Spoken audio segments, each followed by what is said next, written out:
everybody. It's Ann Kaplan from Mommy, your mama resource from conception to college. Wherever you are in your momming journey, we are here for you. And the theme in the group this week has been all week long sleep training, this blessed moment in your life. I remember when my first son started sleeping through the night for the first time, I felt like my entire life had changed from white knuckling it to get through the day to, oh my gosh, I remember how it feels to be me again. It's a revelation when your kid sleeps through the night. It's a big deal, and it's totally worth doing a little bit of work to get you both there. So I want to talk a little bit about how I get my clients started on sleep training and how I myself have sleep trained my kids.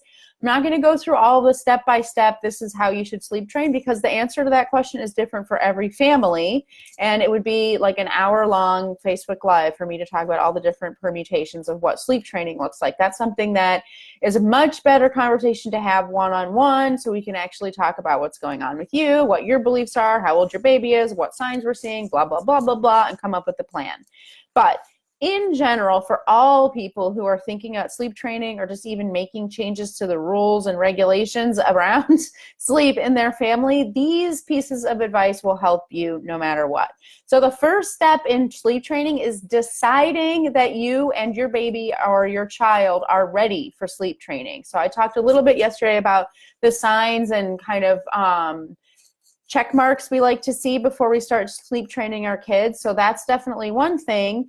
But I also wanted to reiterate what I said yesterday, which is above all else, mom and dad or co-parents or whoever's caretaking this child needs to be ready to do sleep training, because it requires a commitment on your part, and you have to really believe that you're doing the right thing. If you feel really wishy-washy about it or guilty or you're not ready or whatever, it's not going to work very well, and it's actually probably going to work against you and make your kids sleep worse if you don't actually follow through with the whole plan. So really decide that that you're ready. And I love to ask this question to my clients who I can tell they really do want to sleep train, but they just feel really guilty about it.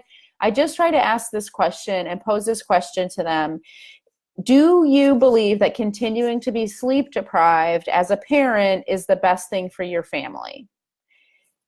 Because if you know that you're ready and your child is ready and capable of sleeping through the night, and the only thing holding you back is either worry that it's going to be a horrible torture for both of you, or that you're a bad mom, or you're going to be torturing your kid or whatever, I really encourage you to take a step back and realize it doesn't have to be that way. And if you're ready and you're at your wit's end of being exhausted, it's worth it to recognize that sleep training is a gift you give your entire family. It's a gift because your child learns a new skill, the ability to sleep through the night, the ability to soothe himself with you being right by his or her side.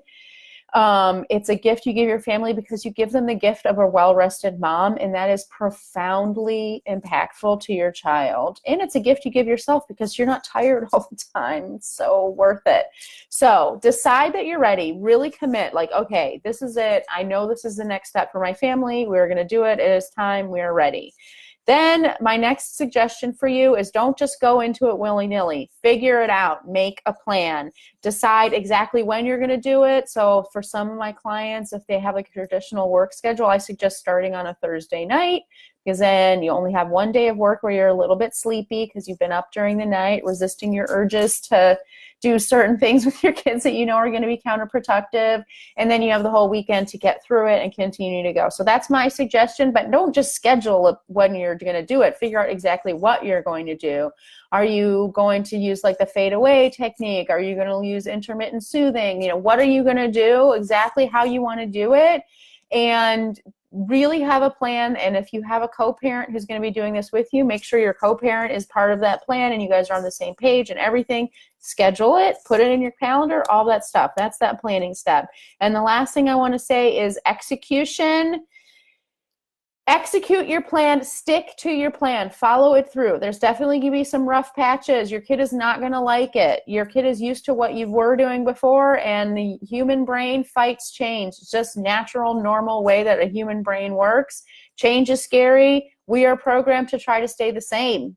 And so anything that you do with your child in your entire life, your child is going to be learning something new and therefore being shepherded through a discomfort and an uncomfortable period of change and learning. And that is no exception for sleep training. So really commit to doing it and during your execution. And remember, 2 things. You are still there to comfort your child. Your job as a mother is not to rescue your child from every uncomfortable moment in their life. It's to let your child go on their path. And right now their path might include learning how to sleep through the night, but you're walking that path with them. You are alongside them. And that's one reason why we do not advocate for cry it out, the traditional extinction type of cry it out, because that's not walking your child's path with them. So that's the number one thing to remember, is that you are walking that path with your child, and you're there with your child to comfort them as they go through this rough time. And the second thing to remember during execution is trust. Trust that this is the right thing for your family. Trust that it's going to work. You are not the first mother to go through this. Your child is not the first child to learn how to sleep through the night, and you are showing up in a really tricky and challenging but really amazing way for your child. So trust that you're doing the right thing and that it's going to work out in the end. If you want some more help, if you want some more one-on-one on figuring out exactly what the right path is for you and your family, please reach out. All you need to do is comment on this video, and I will connect with you and take care of all of the rigmarole that is necessary for us to connect. All you need to do is comment on this video and tell me that you're ready to get some more help in figuring out how to get your child and your family's sleep circumstances to where they need to be, and I will take care of the rest. Love you guys so much. I hope this week has been helpful for you, and I hope that you guys have a great rest tonight and sleep well all weekend long. I love you guys so much. Talk to you again next week.